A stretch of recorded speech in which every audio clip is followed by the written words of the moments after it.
இன்றைக்கி நம்ம ஒரு இன்ட்ரெஸ்டிங்கான ஃபேக்ட்ஸ் பற்றி பார்க்க போகிறோம். அது என்னன்னு பார்த்தீங்கன்னா ட்ராகன் பிளட் ட்ரீ.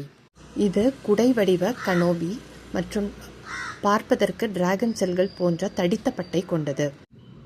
இந்த மரத்தை வெட்டினா சிவப்பு சாறு வெளியே வரும். அது காற்றுடன் கலந்து அது நமக்கு இரத்தத்தை போல காட்சியளிக்கும். இதை டிராகன் ரத்தம் என்றும் அழைக்கப்படுகிறது. பாரம்பரிய மருத்துவத்தில் இது ரொம்ப முக்கியமாக விளங்குகிறது. இந்த குடை போல இருக்கும் வடிவம் நீரை சேமித்து மரத்தை பாதுகாக்க உதவுகிறது. இது ஏவனின் சுபுத்ரா தீவு கூட்டத்தில் பூர்வீக மரமான இது அந்த பகுதியில் சுற்றுப்புறம் மற்றும் கலாச்சார சின்னமாக கருதப்படுகிறது. ஹெர்குலிஸின் பூரண கதைகளில் அந்த மரம் கொல்லப்பட்ட டிராகனின் இரத்தத்தில் வளர்க்கப்பட்டதாக கூறப்படுகிறது.